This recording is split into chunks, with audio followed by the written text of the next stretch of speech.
আশাতে বাঙালির পাতে পড়তে চলেছে ইলিশ।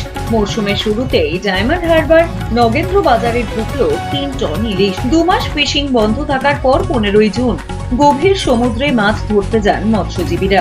শুক্রবার ডায়মন্ড হারবার নগেন্দ্র বাজার মাছ আড়তে প্রায় 3 টন ইলিশ ঢুকেছে বলে জানানো হয় নগেন্দ্র বাজার মৎস্য আড়তদার সমিতির পক্ষ থেকে। এই বছর প্রথমেই এত সুন্দর সাইজ 700, 800, 1 কিলো 200, 300 এরকম সাইজ হচ্ছে।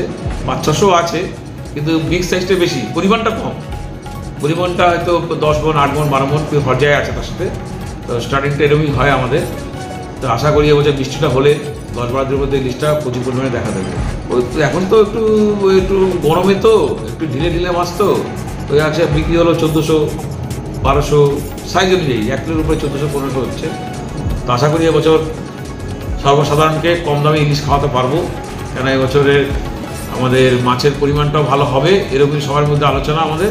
পরিমাণে কম হলেও ইলিশের সাইজ বেশ ভালো। তবে অন্যান্য বছরের থেকে এবছর জালে ইলিশ পড়বে বলে আশাবাদী মৎস্যজীবী থেকে আড়তদাররা। মোটামুটি ওই 800 ওজনের মাছ 1000 টাকা যাচ্ছে, 1 কিলো 100 ওজনের মাছ ওই 1400-1450 গ্রাম যাচ্ছে। গত বছর ছোটো ছোটো কেস ছিল, এবারে মোটামুটি স্বাভাবিক আছে। ছোটো ইলিশটা খুবই কম। এখন প্রথম শুরুতে খুব একটা আসে না, তবে আশা করা যাচ্ছে বেশি আসে। সাইজ অনুযায়ী দাম একটু আছে, কিন্তু তবুও মাছটাকে ফ্রেশ মাছ আছে। জালে ইলিশ ধরা পড়লেও মধ্যবিত্তের নাগালে আসবে দাম। এখন বাজারে 1 কেজি ওজনের ইলিশের দাম 1400 টাকা।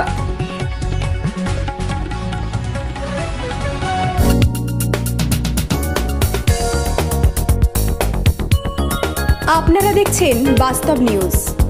কাল্পনিক নয়, বাস্তব। প্রত্যেক দিনের খবরের আপডেট পেতে আমাদের চ্যানেলটি সাবস্ক্রাইব করুন ও বেল আইকনে ক্লিক করুন।